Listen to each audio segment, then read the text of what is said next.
শিগগিরই ভারতে সফর করবেন রাশিয়ার প্রেসিডেন্ট ভ্লাদিমির পুতিন। ১৯ নভেম্বর ক্রেমলিনের মুখপাত্র দিমিত্রি পেসকভ এমন তথ্য দিয়েছেন। মস্কো ও নয়াদিল্লি পুতিনের সফরের দিনক্ষণ ঠিক করা নিয়ে কাজ করছে। এই বিষয়ে বিস্তারিত আর কোনো তথ্য দেননি তিনি। ভারতীয় সংবাদ মাধ্যম এনডিটিভির একটি প্রতিবেদনে এই তথ্য উঠে এসেছে। ক্রেমলিনের সংবাদ সম্মেলনে পুতিনের ভারত সফর নিয়ে মুখপাত্র পেসকভ বলেছেন, আশা করি শিগগিরই আমরা তার সফরের সুনির্দিষ্ট তারিখগুলো নির্ধারণ করব। প্রধানমন্ত্রী মোদির দুইবার রাশিয়া সফরের পর এখন আমাদের প্রেসিডেন্ট ভারতে সফর করবেন। আমরা এটির জন্য অপেক্ষা করছি।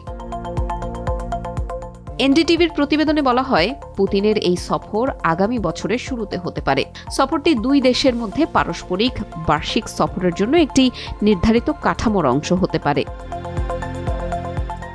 সফরের এজেন্ডা সম্পর্কে কোনো সুনির্দিষ্ট বিবরণ না দিয়ে দিমিত্রি পেসকভ বলেছেন, আমরা সফরের অপেক্ষায় রয়েছি। তারিখ ঠিক করতে শিগগিরই দুই দেশ কাজ শুরু করবে।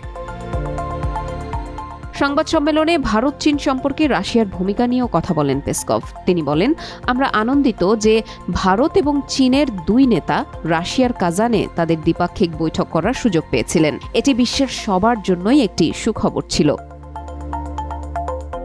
তবে মোদি ও শির মধ্যে দেখা হওয়ার বিষয়টিকে ভারত ও চীনের দ্বিপাক্ষিক উদ্যোগ হিসেবে বর্ণনা করেছেন ক্রেমলিন মুখপাত্র। তিনি বলেন, আমাদের কাছ থেকে কোনো হস্তক্ষেপ নেই। আমরাই ছিলাম সেই শীর্ষ সম্মেলনের আয়োজক। নয়াদিল্লি এবং বেইজিংয়ের মধ্যে বন্ধুত্ব তৈরির ক্ষেত্রে আমরা অবশ্যই সব রকম অবদান রাখতে প্রস্তুত।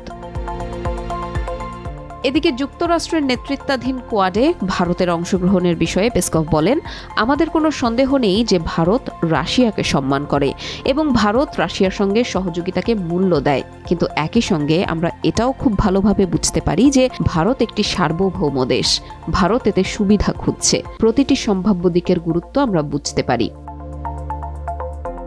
যুক্তরাষ্ট্র ভারতকে চাপ দিচ্ছে বলেও দাবি করেন পেসকভ। তিনি বলেন, আমরা ভালোভাবেই বুঝতে পারি ভারত মার্কিন যুক্তরাষ্ট্র থেকে আসা অভূতপূর্ব চাপের মুখোমুখি হচ্ছে। তারা যা নির্দেশ করছে তা কি একটা নতুন ঔপনিবেশিক ব্যবস্থা প্রবর্তনের চেষ্টা নয়? তবে আমার মনে কোনো সন্দেহ নেই যে আমরা সেই অমার্জনীয় চাপ থেকে মুক্তি পাব। দ্বিপাক্ষিক সম্পর্ক জোরদার এবং ইউক্রেন যুদ্ধ নিয়ে চলতি বছরই একাধিক বৈঠকে অংশ নিয়েছে ভারত ও রাশিয়া। গত সপ্তাহেই বাণিজ্য ও অর্থনৈতিক সম্পর্ক, শক্তি, সংযোগ সহ অন্যান্য ক্ষেত্রে দুই দেশের মধ্যে সহযোগিতা বাড়ানোর বিষয়ে ভারতীয় প্রধানমন্ত্রী মোদির সঙ্গে মতবিনিময় করেন রাশিয়ার উপ-প্রধানমন্ত্রী ডেনিস মান্তুরভ। গত মাসে রাশিয়ার কাজানে অনুষ্ঠিত ব্রিক্স সম্মেলনে রুশ প্রেসিডেন্ট ভ্লাদিমির পুতিনের সঙ্গে দ্বিপাক্ষিক বৈঠকে মিলিত হয়েছিলেন ভারতের প্রধানমন্ত্রী নরেন্দ্র মোদি। দুই নেতা ইউক্রেন যুদ্ধ নিয়ে কথা বলেছিলেন উল্লেখ করে টাইমস অব ইন্ডিয়া জানিয়েছে, ইউক্রেন সংঘাত শান্তিপূর্ণভাবে এবং দ্রুত সমাধান করতে চান ভারতীয় প্রধানমন্ত্রী। এর আগে গত জুলাইয়ে মোদি রাশিয়ায় আরেকটি সফর করেছিলেন। ২০২২ সালের ফেব্রুয়ারিতে ইউক্রেনে রাশিয়ার আক্রমণের পর এটি ছিল মোদির প্রথম দ্বিপাক্ষিক সফর।